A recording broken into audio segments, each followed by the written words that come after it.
Gallery ঘাঁটতে, ঘাঁটতে এই কেকের ভিডিওটা চোখে পড়লো। তো ওই জন্যই ভাবলাম যে তোমাদের সাথে ভিডিওটা শেয়ার করে দিই। তো নমস্কার, আমি রিম্পা। আজকে তোমাদের সাথে একটা কেকের ভিডিও নিয়ে চলে এসেছি। তো পুরো ভিডিওটা শেষ পর্যন্ত দেখো। আশা করি তোমাদের ভালো লাগবে।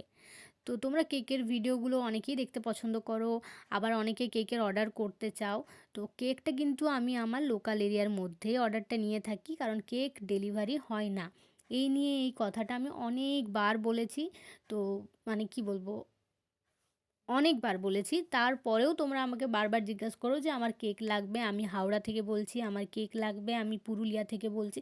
তো এরকম হয় না। কেক ডেলিভারি কোনোদিন পসিবল কেক ডেলিভারি হয় না। আমি বারবার আমার অ্যাড্রেস বলে দিই। আমার লোকেশন হচ্ছে রায়পুর, বাঁকুড়া ডিস্ট্রিক্ট।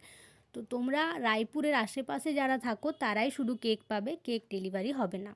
আর এই কেকটা পুরোটাই আমি হোয়াইটের মধ্যে রেখেছি, আর একটু কালারফুল করার চেষ্টা করেছি। তো এইটা আমার একটা বান্ধবী অর্ডার করেছিল। তো আমি আমার মতনভাবে করেছি।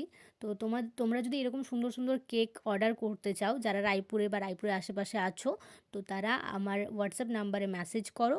আর যতটা সম্ভব চেষ্টা করবে ১ থেকে ২ দিন আগে অর্ডারটা কনফার্ম করার। কারণ তাহলে আমারও করতে সুবিধা হবে। কারণ অনেকেই আছো তোমরা আর্জেন্ট অর্ডার করে ফেলো। মানে ১ ঘন্টার মধ্যেই কেক লাগবে। তোমার কাছে কি কেক রেডি করা আছে? তো এরকমভাবে কেক আমি বানিয়ে রাখি না। তো তোমরা যারা, যারা কেক নিতে চাও আমাকে ১ থেকে ২ দিন আগে অর্ডারটা কনফার্ম করে রাখবে, বা সকালে করলেও আমি হয়তো বিকেলের মধ্যে দিয়ে দিতে পারবো। তো এই কেকটা তোমাদের কেমন লেগেছে অবশ্যই কমেন্টে জানিও। আর এই কেকটা ছিল 1 পাউন্ডের। তো এটার কত প্রাইস হওয়া উচিত বা কত প্রাইস হতে পারে তোমরা আমাকে কমেন্ট করে জানাও। আর তোমরা যদি আমার কাছে চকলেট নিতে চাও, চকলেটটা অর্ডার করতে পারো। আমি অল ওভার ইন্ডিয়া ডেলিভারি